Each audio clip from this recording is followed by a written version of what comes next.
And that's what climate change is about. It is literally, not figuratively, a clear and present danger. We are in the beginning of a mass extinction. The ability of CO2 to do the heavy work of creating a climate catastrophe is almost nil at this point. The price of oil has been artificially elevated to the point of insanity. That's not how you power a modern industrial system. The ultimate goal of this renewable energy, plan is to reach the exact same point that we're at now. You know who's tried that? Germany. 7 straight days of no wind for Germany. Their factories are shutting down. They really do act like weather didn't happen prior to 1910. Today is Friday. It is indeed Friday, and thank you all for joining us here on Climate Change Roundtable, episode number 49. Today, we are going to be talking about academia and the way that academia has been doing the climate issue and other issues that have been making it difficult for honest people to do honest work. And that's a problem that we've noted a number of times on Climate Realism and on Heartland.org and at What's Up With That the professors and the people that work in academia seem to have to toe a particular line. They have to write certain ways with the way they produce their papers. Otherwise, they don't get funded or they don't become part of the team, so to speak. In any event, we have with us today a very special guest, Dr. Matthew Wielicki, who is a assistant professor of geology at University of Alabama in Tuscaloosa. And he did something really spectacular earlier this week, which we'll get to in a second. I also want to introduce our regular panel, Dr. Sterling Burnett, who's coming to us from Texas, and Linnea Leuken, who's coming to us from the East Coast of the United States. I'm sure she's got a good view of the ocean while she's doing this. So thanks for both of you for joining us today, and especially thank you, Matthew or Matt. So earlier this week, you issued, I would compare it to Martin Luther nailing his laws on the door of the church, where you've made an issue, a release on Twitter saying, I'm done, and here are the reasons. And the reasons were in line with what we have been saying for years about the problems in academia. And you verified that. And I suspect that this created probably a whirlwind of interest and retribution at the same time. Can you tell us about what your experience has been so far this week on this? Yeah, thank you for having me, Anthony. It's been rather new to me. I've never gone viral. I don't know if this would be considered viral. I had wanted to just post something because there was some information getting out that I was being fired because of my stance on climate. And I just wanted to make sure people were clear. I didn't really expect it to go crazy. And, as I said in my post, one of the major reasons that we're making this move is to be closer to family. But what makes it a lot easier and what makes me kind of walk away from what I thought I was going to do since I was 12 or so. My father was an academic. My mother was in staff at the college. I grew up on a college campus. You could have asked me since I was about 10 or 12, I was going to be an academic and nothing was going to stand in my way. And I made the sacrifice of moving our family away for all of our families in California. And we made the sacrifice of moving to Alabama because, there's not a ton of earth science faculty positions out there. And this was my lifelong dream. So it was worth making that sacrifice. But pretty quickly, I started to realize that the academia that my father knew and that I kind of grew up seeing wasn't really the same as, today. And it was this relative rise of liberalism, this idea that it's not a place to freely exchange ideas. It's a place to be careful what you say, make sure you don't say the wrong thing. And it just made the move away from academia that much easier. And so I just wanted to be clear about that. And I didn't realize the amount of attention that it would get. But the truth is, I'm kind of glad it did, because having just calm discussions about some of this stuff can shed some light on it. And I think that there's definitely some bad outcomes in the way that academia has been going about certain policies.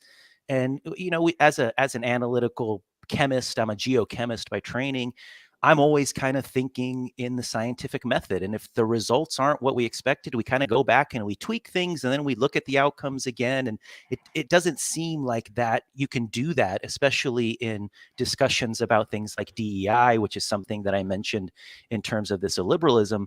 Even trying to explore whether the outcomes are positive or negative, even if the intention is good, basically would label you as someone that clearly needs even more of this stuff, like your evidence that we're not doing enough, especially being a white male and making some fuss. So I wasn't expecting all of this to happen, but I'm pleasantly surprised that we're having discussions like this, and I hope it does bring some light to this stuff. Well, that's great. We appreciate your courage in speaking out about this problem. In past week, what would you say has been your worst and best experience with this? Well, I've gotten a remarkable amount of emails from other faculty, including at the University of Alabama, that say we feel exactly the same way, but we don't really know how to go about speaking up. So we're actually going to be meeting for a beer later this evening to discuss some ways to maybe approach administration, and they could be kind of silent, but I could just go and start talking to some folks since I'm leaving anyway. They can't really hurt me anymore. I've gotten a lot of responses from other academics throughout the field, even in Europe. And I've actually gotten a lot of emails from the corporate world that say that in the corporate world, you guys think you have it bad. You should see what the corporate world is like, which I've never really been in the corporate world. So I was pretty shocked to hear that. But the worst has been, you just kind of get put into a box, right? So if you speak about any of this, if you go on Twitter, I'm labeled a racist pretty much automatically, or I don't think there's enough white people in academia, or whatever it is. And, nobody actually that says that stuff took time to listen to what I said or read anything that I wrote. And so I understand that response, but that's probably the worst stuff. Mm-hmm. Yeah, there is a tendency to label people that step outside of the tribe and say all sorts of bad things about them. It's really quite amazing what you've gone through, but I hope that more people can speak up on this, because it's an important topic. I mean, if you don't have academic freedom, what have you got, really? Absolutely. I mean, that's the foundation of academia, right? I mean, this whole idea, right? Plato's idea, and they were talking about like a big room and people were yelling at each other and everybody was exchanging ideas and the information was flowing. And if we distill someone down to their worst idea, then everybody's bad, right? Everybody should be allowed to have a bad idea and then just be like, oh yeah, you're right. That idea wasn't very good. But we don't even want to voice ideas. It's not just that you have that someone might have bad ideas. They can just be controversial ideas. They can just be ideas that go get the mainstream, but still be right.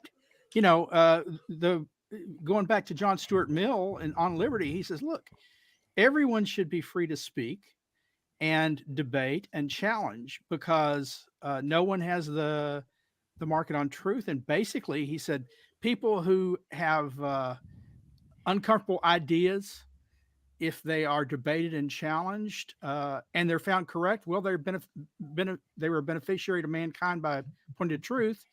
And if they're incorrect, they still benefited mankind because we sharpened our arguments and found error. I guess I have a couple of questions. You say that you like calm. You wanted to set something about calm debate. I'm wondering how calm some of the discussion actually has been. If they're calling you racist, that doesn't sound very calm to me. And second, I'd say, climate is one of the issues that you dinged them on, and how the scientific method is not followed. But there were other issues in academia, and I'm wondering if you'd like to expand on those. You said DEI. Some people may not even know what DEI is, so maybe you can discuss that. Yeah, thanks, Sterling. So DEI stands for diversity, equity, and inclusion, and this has been this drive to bring in underrepresented groups into the university system through a whole bunch of different ways, grants and recruitments and things like that. And their goals, as stated for the University of Alabama, is to increase the number of students that are in these underrepresented groups, increase the number of faculty, and to make a more inclusive environment. And what we're seeing is that we're starting to frame so many of our decisions in academia through a lens of diversity, equity, inclusion. We're really trying to, well, before we're making a decision, we're talking about the race of somebody or their gender or something like that before we even start to discuss their merit. And in a place like academia that is so merit-based, we take exams, we give grades, we have GPAs, we kind of score each other on everything. We're very merit-oriented. That we're moving away from that and we're replacing it with an immutable characteristic like the amount of melanin in your skin doesn't seem like it fits in terms of the foundations of how universities were supposed to operate. And so I brought attention to that, and that's one of these forbidden fruits as well, like climate. If you speak up about climate, you're a heretic, you're a denier, you're the worst of the worst. If you speak anything about DEI, you're a racist. You're the exact reason why we do this.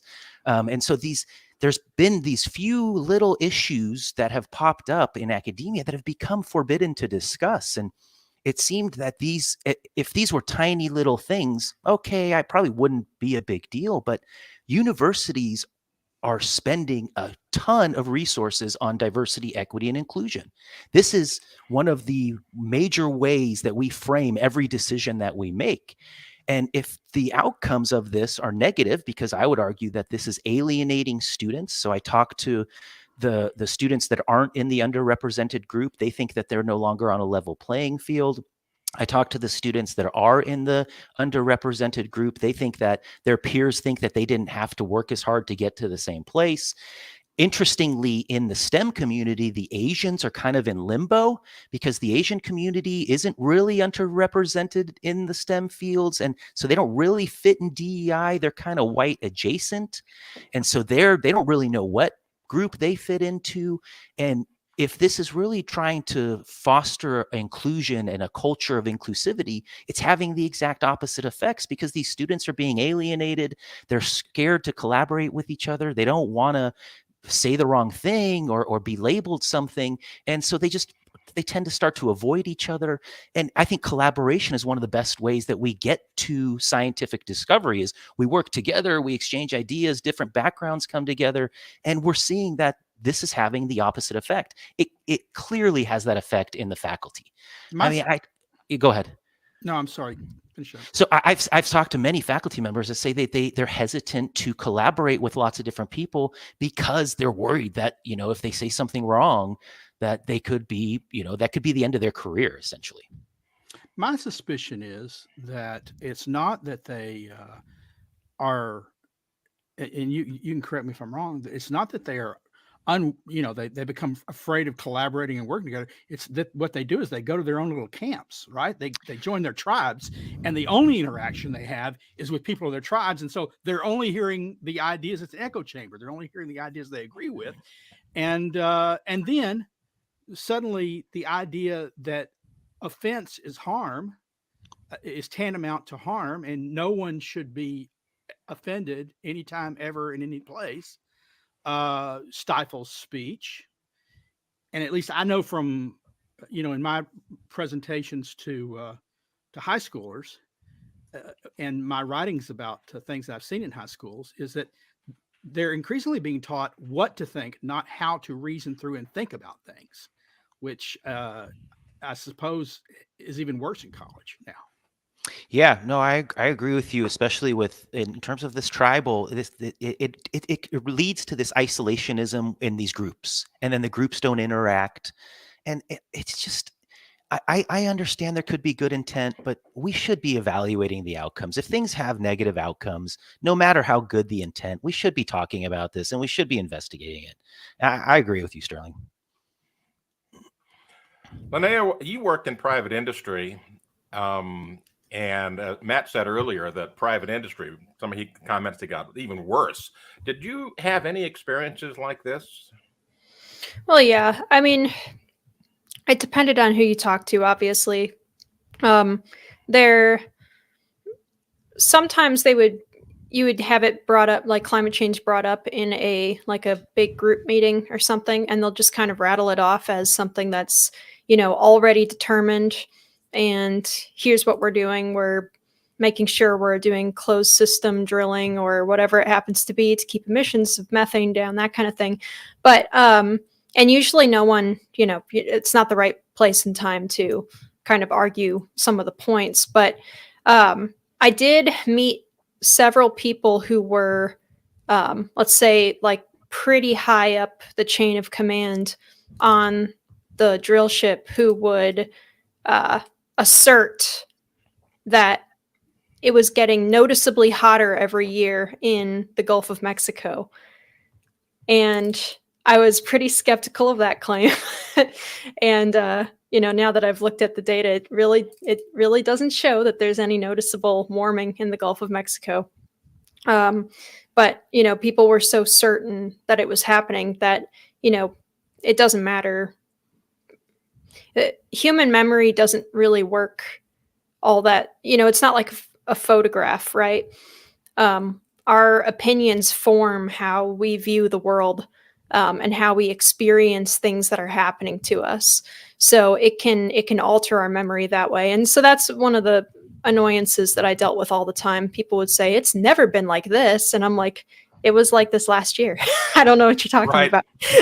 Yeah. No, what's interesting to me is, you would think that geology, and my minor was in geology and I went to school for petroleum engineering, but you would think that geology would be one of those departments where they have a really unique position to understand historical data on how much the earth changes, and how rapidly it can change too. I mean, I was doing a dig site for a paleo project up in northern Wyoming, and it's all, all the limestone that's up there is embedded with brachiopod, or like clamshell type of critters. And I'm up in another part of Wyoming that's all dusty desert, and I'm finding shark teeth on the ground. There's huge climate changes over time, and sometimes pretty rapidly. We might not have the resolution that we need in our proxy data to be able to tell how quickly, but the idea that right now what we're experiencing is totally unprecedented, you would think that geology departments would understand that it wasn't the case, but that was not my experience in school. My experience in school was every single one of my professors either asserted a very strong position that human beings were killing the earth with carbon dioxide emissions, or they at least weren't willing to disagree. And I thought that was maybe dishonest, but also probably just decades of influence from funding and all sorts of stuff that can kind of shade people's minds. Yeah, geology has always had the long view of the planet, and yet climate change has become a very short and narrow view of the planet, and it's being pushed as if it is completely factual without really looking at the long view. And also it's very model-based. Geology has always been the study of the past, and there's been some modeling, but it's usually for processes. With climate change, they're always trying to model the future instead of looking at the past, and I think that's where science and academia get in trouble. What do you think, Matt? Yeah, I mean, I think that you guys are both absolutely correct. I think that as an earth science community, if we judge ourselves by giving our students a good state of kind of the state of the climate or state of the planet, we're failing. I poll my students all the time and I ask them a couple simple questions like, in the last 100 years, have significantly more people died of natural disasters? Has it been about the same, or have it significantly less? They all say significantly more have died from natural disasters. Absolutely opposite in the data. We've had a reduction of something like 90-something%. I ask them, and these are freshmen and sophomores, so they're like 18, 19, 20. I say, in your lifetime, the last 20 or so years, if I asked you if the number of extreme weather events or natural disasters, just the events alone, have they increased significantly? Are they staying the same? Or are they decreasing? And they all say they've increased significantly. Like, of course, we're having more of everything. There's more hurricanes, there's more tornadoes that are all more powerful. And then I show them the data in class from the Center for Research in the Epidemiology of Disasters, and they have the emergency database. And you can see that this stuff is relatively flat, if not anything else, maybe decreasing slightly over the last 22 years. And so if we're trying to give students a good, accurate view of what the state of the planet is, the earth science community has failed, because the students are convinced that the planet's on fire and that a ton of people are dying every year from natural disasters. And the data shows the exact opposite. And nobody wants to show this in class. You know, I as academics, usually you trade PowerPoints and things. So when I started at the University of Alabama, my colleagues were nice enough to give me some of their PowerPoints, say, hey, you know, this will help you get started and you can tweak them, you know, but it's all from the same textbook. And I realized that, you know, none of that information was being shared. We were sharing lots of the cataclysmic model projections. We were sharing all that stuff, but we weren't talking really about what's been happening in the last century, 20 years in terms of the positive aspects of human ingenuity and how we can deal with problems. And, you know, if you look at the human condition on the planet today, it's very positive, right? And the students had such a pessimistic view of their future. They were robbed of their ambition. They had no hope. They didn't want to raise a family because they didn't think bringing children into the planet was worth, you know, they would feel guilty, and their child probably wouldn't ever reach reproductive age because something's going to happen in 10 or 12 years. I mean, there's a clock on the side of a building somewhere counting down, and it just blew my mind. And so I had become a father. I have 5 and 7-year-olds, and I started thinking about, man, the mental health toll on the young people constantly being told that the planet's going to end. How is that a good motivator for them to be good stewards of the planet? Why are they going to sacrifice now to make good choices so that they can have a bright future? They're not going to care, right? And so it blew my mind, especially as the earth science community, who should be the ones that kind of regulate this stuff, that we weren't speaking up. And whether this was self-preservation, because if you speak out, you get labeled something, whether this is because funding institutions and funding agencies have kind of taken a hard stance on some of this stuff. You know, I kind of understand the reasons, but when I really started to see the toll on these young people, that reason of my self-preservation in a career that maybe I didn't really think was at what I thought it was originally kind of faded away. And then I started kind of speaking up, and the students' reception was really positive. I think if we start giving students some real data, and I always tell them, I'm not here to convince you. I'm going to give you the side that you're going to see from the IPCC and everybody else. I'm also going to give you data that you might not see so often. I'm going to let you make up your mind, and I'm going to tell you why I, in my own opinion, don't think there's compelling evidence that we are in a climate crisis or a climate emergency. But I'm going to let you make up your own mind. And they were very receptive to that. And if we just started to teach that way, I think we could ease some of the anxiety that we see in these young people in terms of when it comes to climate. Let me ask, so from your peers, the people that you are in your department, I would, you know, most closely, but maybe the broader scientific departments, did you find that privately in their heart of hearts, you know, they would just say, you know, we agree with you, but we're not going to say something like that? Or did you find that largely they don't believe in debate and research? They drunk the Kool-Aid on climate. And I also asked this of your students when you presented them with this data. You know, you ask them these questions, these great questions. What's happened with natural disasters? What's happened with deaths? You know, you say they all believed it was worse, and then you present them with the data. Did that create cognitive dissonance? Did they shout you down? Or do you think they learned things, or did they walk out of your class thinking, wow, that's amazing, and then go to the next class and he tells you just the different, and they go, oh, well, that confirmed what we thought. So I would say probably across the whole spectrum. I saw some jaws drop. I saw some heads shaking, like, no. This is the, you know, no. I know what's happening. Like I've been told enough times, this isn't real. I would say the majority probably said, That's really interesting. Nobody's ever showed me that data. I'm going to go do a little more digging, but thank you for kind of easing my mind a little bit. And I'm more interested in this subject now. And I'm going to go do a little bit more research. I'm not just going to take the headline off the news and run with it. And so I also give them resources to go to. So I'm like, check out these websites and things. And they seemed very receptive to it. I wasn't trying to shove anything down their throat. I just said, look, I'm going to provide you with information from all sides, and I want you to make a good decision. I'm going to tell you why I came to my decision. And then, hopefully you have enough information that you're comfortable with the decision you make. But ultimately, I think the reception was pretty good. From my colleagues, I would say the only ones that ever come talk to me about it are the ones that say, I agree with you, but I'm too nervous to speak out. I think it's been blown out way over proportion. And I suspect that most of them feel that way. I would go to these big conferences like, the American Geophysical Union. This is our big geology conference.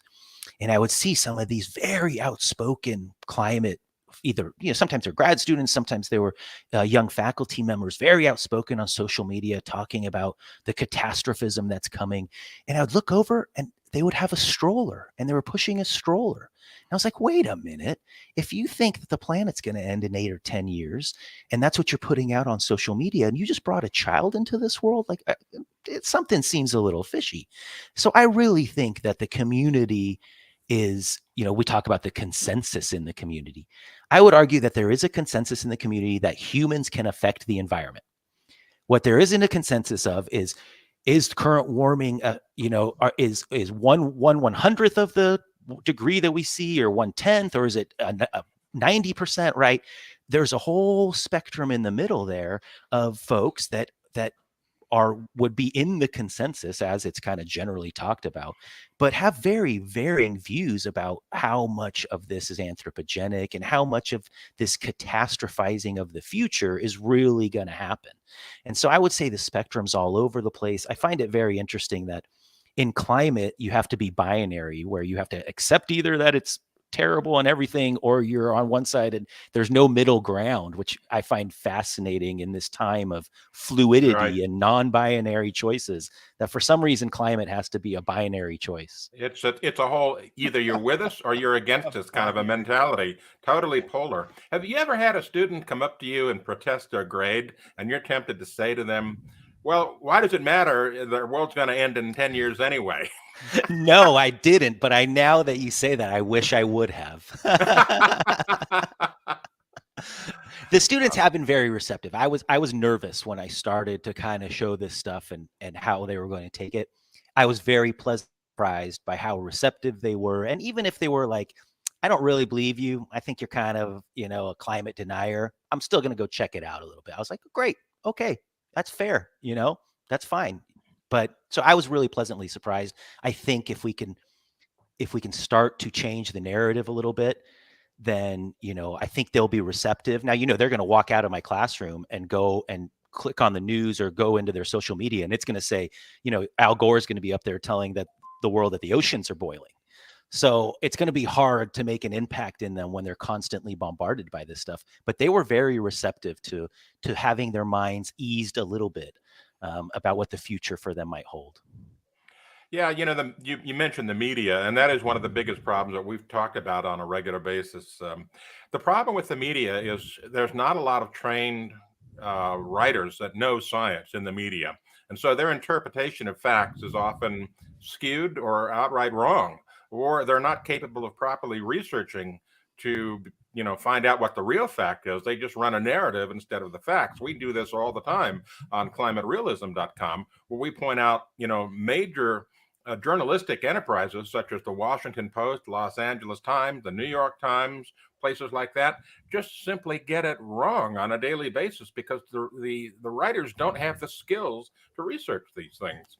So, and then there's the issue of overexposure. 30, 40 years ago, when I first started doing television, I had a teletype machine and a fax machine, and some magnetic symbols to put up on the board. And so now there's an explosion of technology, and people have cell phones and they can send in videos of weather events. And so there's a kind of a saturation bombing of live on the spot videos of weather and severe weather events that we didn't have 30 or 40 years ago. So there's an impression based on increased reporting that, storms are getting worse and more frequent. Have you seen that kind of a mentality in your students? That's the exact argument I get when I show, and I steel man their side. So when I show the last 22 years from the emergency database data from the Centers for the Research and Epidemiology of Disasters, I also show them, I go to the UN disaster risk reduction, and I show them even data from the 60s, the 1960s. And if you do look at that data from the 1960s, you see this growth of these reported events up until the late 90s, and then this kind of plateauing, if not even a slight decrease after about the late 90s.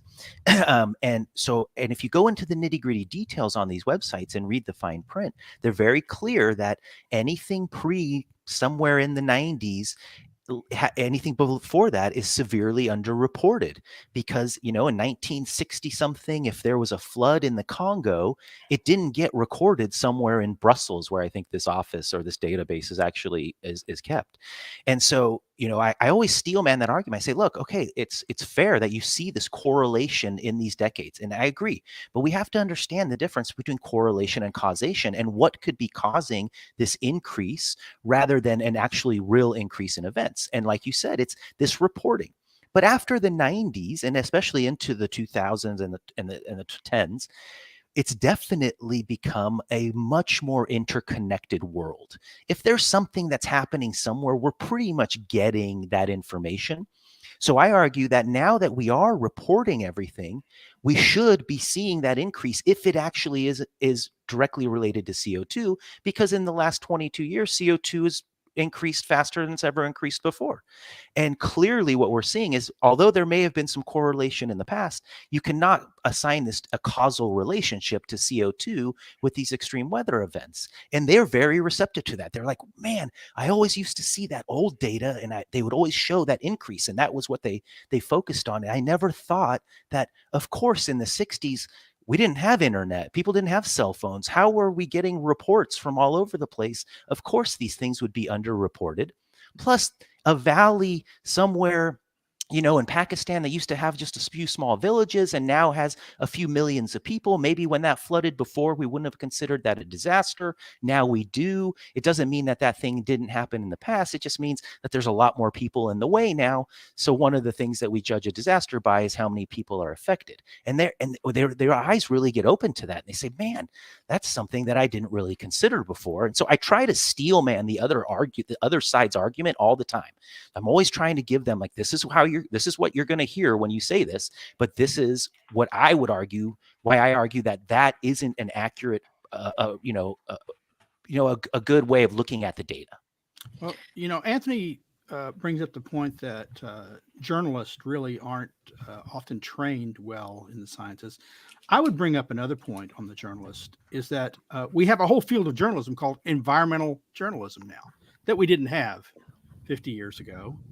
And many of the practitioners got into environmental journalism because they were environmentalists first and journalists second. And so they already had predispositions to think the environment was getting worse, and we had to do everything we could to protect it. And that not just seeps into their stories, it dominates their stories. And then you have entire journalistic organizations like the AP taking money to cover climate and environment stories from foundations who support very, very alarming views on climate change. Now, that's not just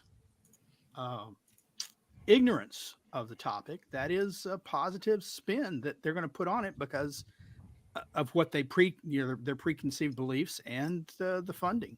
Now, having said that, I want to ask you one thing, because you said something that sort of disturbed me. It didn't disturb me, but your response has now disturbed me. I thought I thought, gosh, him standing up and saying, no more, I'm mad as hell and not going to take this anymore, was really a great thing for you to do. But then you say, when you talked in your classes, that you saw eyes open and you were having an impact, if only a modest impact, on students. And now you've walked away, and those students have no one, I'm afraid. I've got mixed feelings about you leaving now. Yeah, so that's been something that, that's probably the one thing that I talked to like my father about the most, because he was an academic for many years. And so he's like, well, now you're not, you're teaching 300 or 400 students every year, or maybe sometimes a semester. I have 263 students in my introduction to geology, which interestingly we call the dynamic earth, meaning like the changing earth. And so I'm not going to be able to impact those students. And that's probably the part. No, that's not probably. That is hands down the part I'm going to miss the most. I really enjoyed interacting with the students. I really enjoyed seeing that little spark kick off occasionally and opening their eyes to something maybe they didn't think about. That's hands down going to be the part I miss the most. But I'm hoping that through things like this and through possibly social media, I could have a broader audience that I could have never had by just my 200 or so students every semester. So although I'm going to miss them and being face to face like that, I'm still not planning on shutting up. And I plan on speaking up and hopefully having a positive impact on more students than ever that would have never thought about coming to the University of Alabama. I just want to. What is next for you? Sorry. Oh, sorry. Let me just point. I want to point out one thing that both you and Anthony were talking about in terms of journalism. I talk about this in my class that, one thing that I push back against all of science and academia is the fact that public results, publicly funded science is hidden behind paywalls. And even the folks that are interested in this stuff and want to do their own research. So I sit on the university libraries committee. And what we do is we interact with all these big journals and we negotiate, and, they rip us off and we pay because we need access to the journals. And what they do is they give us numbers, and we can see that the subscriptions to these journals are vastly outnumbered by institutions than private citizens. Very private citizens paying the money to have access to this information. And so it makes it very difficult for those citizens that want to be engaged and want to, learn about this stuff to go and investigate it. And they're stuck by having just the journalist headlines or the journalist, articles that, like you both were discussing, are going to have preconceived biases. Sometimes are just factually wrong. Sometimes they don't understand these complex processes. And so there's a real problem there with how we disseminate scientific information. I think if the public pays for a publicly funded research project, they should have access to the data without actually having to go through a paywall. So, I think there's some institutional problems there too, that people have to rely on the media because they don't have access to the data themselves. One of the things that we're doing here at the Heartland Institute is we're trying to reach students and faculty. And there's a book that we've published this past year that we're about to send about 8,000 mailings out around the United States and Europe and so forth. We're putting out this book called Climate at a Glance for Teachers and Students, 30 Prominent Climate Topics. And in this, we have researched the real data, the data that's hidden behind those paywalls that you speak of, and the data that isn't talked about in the media, so that we can point out that, severe weather is not getting worse. There hasn't been an increase in tornadoes or thunderstorms or tropical storms, that drought is not increasing, and so forth and so on. We tackle all these specific talking point topics. So we're mailing out 8,000 copies of this. How do you think it's going to be received in academia?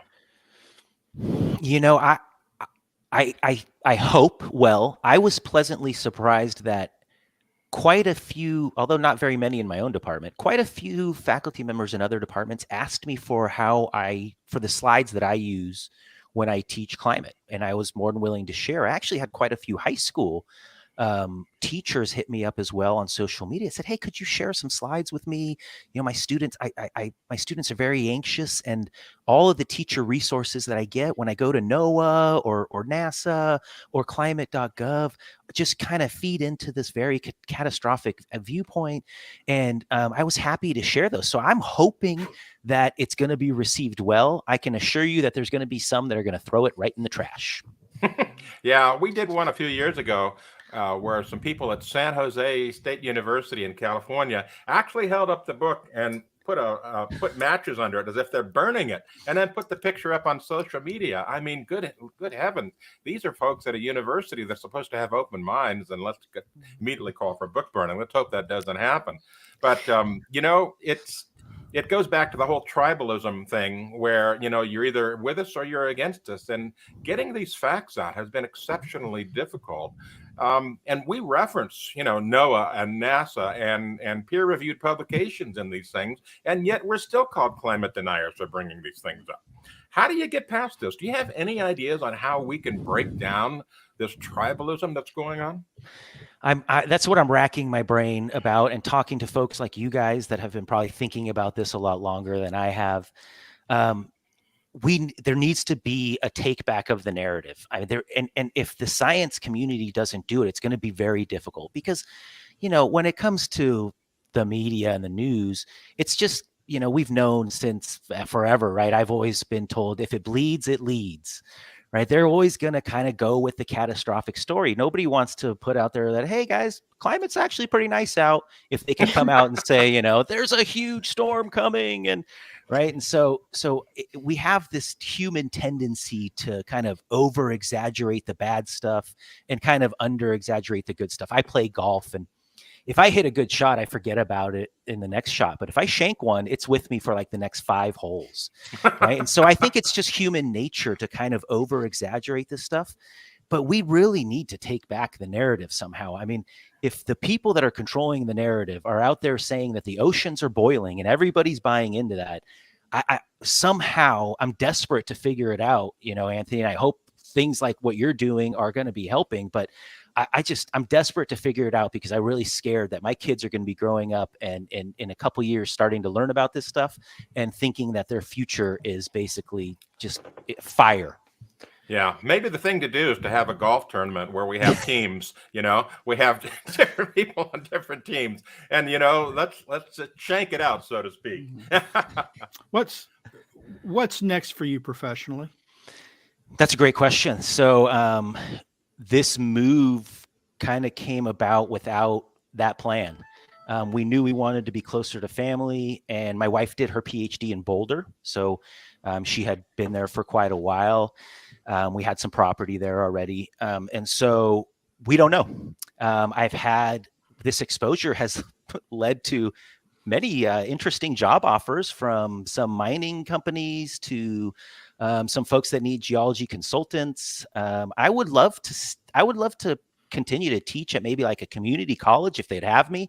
I think I might have tainted myself, but I hope to. My father was a business professor. We've always, since I've been a kid, talked about like one day we should open a business. Like, I've been an academic and now you're an academic, and we've never done a business together. So we've bounced around some ideas of possibly opening a business. But I definitely want to stay vocal in science. I love discussing science. I really enjoy having conversations about this stuff. I don't really take an answer very easily. I don't really know, to tell you the truth. Well, one of the things that you might want to consider to help broaden, you talked earlier about the lack of collaboration because people were afraid to, get into the wrong crowd or whatever. One of the things that you can do, if you wish, is to join us at our upcoming climate conference, ICC 15, The True Crisis, Climate Change or Climate Policy. This is going to be held February 23rd through the 25th at the Hilton Orlando in Orlando, Florida. And we're going to have specialists and experts there giving presentations. And this might be a place for you to expand your horizons if you want to come. I will go ahead and speak for the Heartland Institute on this and say that we will provide you free admission if you would like to come to this conference. Tom Nelson actually was talking about he's going to be there. I was on his podcast. I don't know if you're familiar with Tom Nelson. He was mentioning this. It's there's so much going on now with our move coming up, but I would definitely consider it. I think I would love to go. I was just introduced to this. I don't know how it didn't come onto my radar, but I didn't know about it till just a couple of days ago. I would be honored to go. I would love to meet some more folks in the community and have discussions like this. I just got to figure out if this is a big change in our lives coming up right now with the whole family. So things are a little bit up in the air.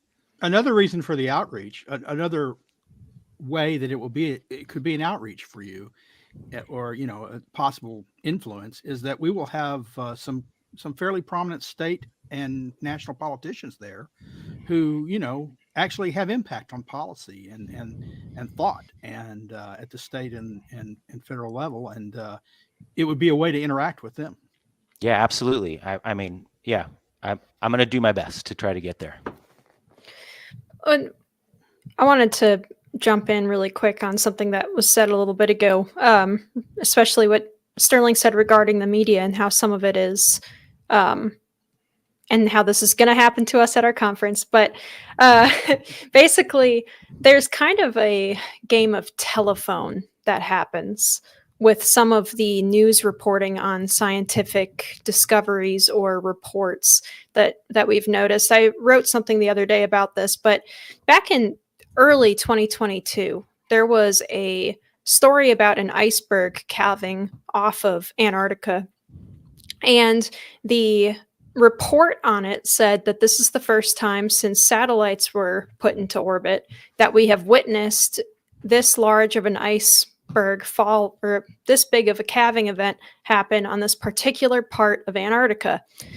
And all the media headlines said something along the lines of the first time in human history that an iceberg has broken off this part of Antarctica. And I think, Anthony, you were the one who covered it in depth when that stuff was going around. But there's a portion definitely of corruption in reporting it like that. And then there's just genuine, this is the third person in a row who has reported it like this because all they did was read the previous story without even bothering to click the actual report. And that's how this stuff gets circulated in social media, I've noticed, is all you have to do most of the time to rebut some of the claims that have been coming out is click on the report that they link to, highlight the abstract, and send it to them and say, the abstract literally says the opposite of what you're claiming it says. Did you even read this thing? And I think that's something, not everyone can be expected to dig into the full breadth of the research, but that's something that, people like you who have a scientific background have a really good opportunity to point this out. And Anthony, that person who wrote that article saying that it was the first time in human history that iceberg broke off was a doctorate holding meteorologist who definitely should have known better.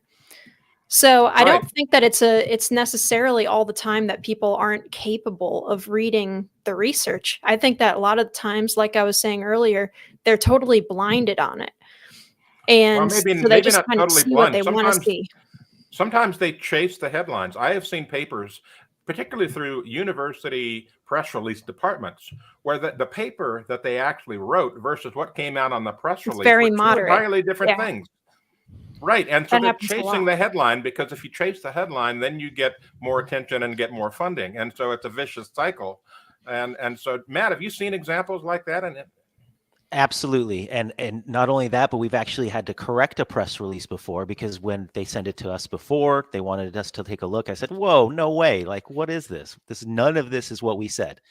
And, the fact that there's other really big prominent folks that I've seen these press releases come out, and then I go check out the paper because I'm like, whoa, man, those results sound amazing. And that's interesting. And I go look at the paper and read it. I'm like, that's not what this paper is saying at all. This is like, it's remarkable. And the worst part is that the author of that paper didn't come out and say anything. You don't hear the author because they realize that's going to get them more attention. That's going to get more press. People are going to click on this more. And the lack of scientific integrity, it blows my mind sometimes. And it really worries me because, there's going to be another problem. We're going to face another problem as humans. And if there's no faith in science and there's no faith in scientists because they're willing to kind of play fast and loose with the data, that's going to make the next problem that much harder to tackle. Right. So, okay, we've got some questions that have come in from commenters on the channel. And our producer, Andy, has some of them saved. So, Andy, why don't you bring up some of those questions for Dr. Matt and see what we've got here. Okay. For Matt, when you presented real data that countered the alarmist dogma, what was the reaction of your colleagues in your department and other disciplines at U of A? Yeah, it's definitely the only ones that are willing to discuss it tend to be the ones that will be kind of, hey, we kind of agree with you, but we're not going to say it outside anywhere else, they tend to be the ones that are only ones that engage. So there wasn't much of a reaction. I actually got better input from some folks outside of my department, from the life sciences, from chemistry, from physics, even, where they would come to me and say, we've been talking about this a lot, and we're surprised that the earth science community isn't a little bit more vocal, because it's kind of, climate science kind of falls under earth science. There's a lot of this stuff that you guys should be talking about. And so there really is a large self-preservation instinct in the earth science community that maybe isn't as prominent maybe in physics and chemistry and places like that. So I actually got more positive feedback from other departments than I did from my own department. Although the folks that talked to me were always like, you're crazy for saying this, but I kind of agree with you. You're crazy, but we kind of agree with you. Oh, wow. That's got to be the quote of the year. So here's the next question from Squidward. Matthew, what's your take on the urban heat island and thermometer sighting problem on the surface temperature record? Do you believe its impact is significant? Yeah, so this is something that I talk about in my course a lot, because something that is one of the first student questions is, well, what other things can affect the temperature I feel when I go outside? And so we talk about, like, you grew up as a child and you played on a blacktop and you felt that heat coming off that blacktop, right? And so I show them graphics about the urban heat island effect, and we discuss data of rural sites and urban sites, and how those urban sites change over time differently than rural sites. And we talk about the possibilities of other factors. And, they're very receptive to hearing that type of information, because I don't think I ever had a single student that had ever heard of the urban heat island effect. And you explain it to them and they're like, oh, yes, that totally makes sense. Of course, it's going to be warmer where you concrete and put asphalt everywhere than if you just left the trees and the ground in its natural state. And the fact that they don't ever hear that from anybody else was shocking to me. So I definitely discuss it to the students. They're very receptive to it. I'm shocked that more people don't talk about it. And it's something that is very brushed under the rug very quickly, right? If you go to climate.gov or whoever it is, NASA, the first thing is like, urban heat island effect is real, but it's not really a big deal. I'm like, okay, well, what's a big deal? These are very subjective terms, right? In an urban area, it's probably a bigger deal than in a rural area, obviously. And so, just to wash these things away very quickly and sweep them under the rug, I disagree with. So I definitely discuss that with my students, and they're very receptive to it. Okay, so we got another question from Alan Griffiths regarding Jim's comment. Could or should NASA and NOAA be investigated and or prosecuted for data tampering in pursuit of a political agenda? Now, before you answer that, I want to say that there is a difference between raw and adjusted data, and the differences can be quite huge. However, in some cases, there are good reasons for adjusting data in certain ways, good, valid scientific reasons. But at the same time, what I have noted is that there have not been correction done properly, at least in my viewpoint, for the urban heat island and siting of temperature stations being encroached upon by, UHI and local factors. So what do you think? Should there be an investigation of this? So I do talk about like the homogenization of data. I talk about how there are times, like you said, that it might make sense. If you're taking a sea surface temperature reading, but it's inside where your engine is in your ship hull, that could be a problem because you could be seeing more heat. So we have to think about all of these things. And the way that we were taking data long ago, people weren't thinking about all these little things. And so it makes sense to go back and look at the data. But at the same time, you have to take this with some scrutiny and look, and are we applying the same metrics across the board? And some of the information that I've seen is that these adjustments don't apply very equally across the board. They tend to be skewed in one direction. I don't really go into the politics of it or talk about any sort of legal challenges in my course. But if there's no other way to kind of get at the truth and make the narrative reflect the truth besides legal challenges, then I don't know what other option people would have. So I definitely discuss the homogenization with my students. They're kind of shocked to hear how much adjustments go on with older data. but we don't really go into much of the politics or legal challenges. I don't really.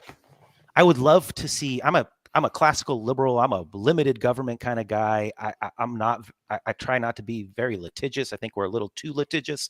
If I could avoid legal challenges, I would. If I could change the narrative somehow without getting legal challenges involved, I would love to do that.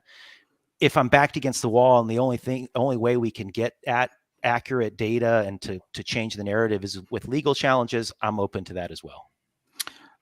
On a slightly different topic, have you noticed in your years of academia or before whether the quality of science and research has declined with the focus on DEI? I mean, if you're hiring people just for physical characteristics, or certainly I don't see a lot of diversity of points of view, so that's not something we have to worry about. But if you're hiring people just on that and not on qualifications, that's got to erode the output over time, I would think. What have you noticed with that regard? Yeah. So, I mean, I've only been at UA for 7 years. And in that time, we haven't really made any hires in my department. I would argue that my colleagues have talked to me about some of the folks that have been hired in their departments, and they see a clear decline in the quality of work that has been coming out of the department, or out of certain academics. So I just can't imagine that if the hiring metrics aren't based on merit, that you wouldn't influence the output of what you're going to get on the back end once this person is hired and producing scientific data. So it seems to me like, of course it will, but I can't really say that I personally have experienced it. Part of what I think also happens is that especially in the fields I work at in isotope geochemistry and things, advances in technology kind of keep pushing the science forward. So it's not really it's kind of driven by these new technologies that are coming on, mass spectrometers, and our ability to probe smaller and smaller things. I'm a microanalytical chemist, so I'm working on these really tiny minerals and things like that. And so technology's been the main driver in terms of the science, but I have heard from other colleagues that they definitely see this happening. And I think that it seems to be a guarantee, if you're not hiring on merit, that you're going to get lower quality science after, at the back end. Right. Yeah. And that's a problem, not just at the U of A, but everywhere. It seems that, science itself is merit-based. It only matters what the data and the conclusions from that data tell you. Everything else, opinions and otherwise, are superfluous. And so what's happened is science is now being co-opted by opinions and feelings and agendas and so forth. And it's a bad thing, because science should stand on its own merits, and on the merits of the data and the experiments and so forth. And it hurts the students. So one thing that I argue is that the outcome, so NSF provides us data of how many underrepresented groups are in the STEM fields and things like that. And we've seen a slight increase with this focus on diversity, equity, and inclusion. We've seen an increase in the STEM fields.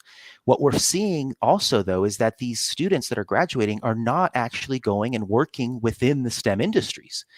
What's happening is that the business leaders and the private sector look at these folks and say, you probably aren't as the same caliber as this other person, and so they're not actually landing these jobs because they're thought of as having a lower merit, even though they graduated from the same university, because they were one of these folks that worked through these programs. And they might not even been, right? They might have been one of the best students around, and they didn't need any of this stuff. They would have aced all their classes. They would have gotten into the best programs. But there's this kind of natural impression that is happening, at least from what I think the data is showing us, that the private sector, the STEM industries are looking at these folks and not holding them up to the same caliber. And thus we're graduating these people and they're not going off and actually being successful in their careers. And that's very unfortunate. It is unfortunate all around. And Matt, we want to thank you for being with us today and being so brave to put your opinion out there and act on it. And, a lot of people talk, but not so many people actually act on what they say. So you're walking the talk, and we appreciate it. Before we go, we want to promote our upcoming climate conference one more time. This is going on in Orlando at ICC 15, The True Crisis, Climate Change or Climate Policy. You can join us at climateconference.heartland.org, or you can go to whatsupwiththat.com, and there's a place on the sidebar where you can register. We would love to have you all there, and we would love to be able to have you see the presentations and discuss and collaborate with us. It's really worthwhile going to this conference, not just simply because of the science being presented there, but also because you're going to meet with politicians, you're going to get to meet with peers, you're going to be able to learn new things. So please join us at ICC 15, February 23rd through the 25th. Matt, we hope to see you there. We'll talk to you afterwards, after the show, about that. So with that, we're going to wrap up our 49th version of Climate Change Roundtable. For Matt Wielicki, Linnea Leuken, Sterling Burnett, I'm Anthony Watts, Senior Fellow for Environment and Climate at the Heartland Institute, thanking you and wishing you a good day.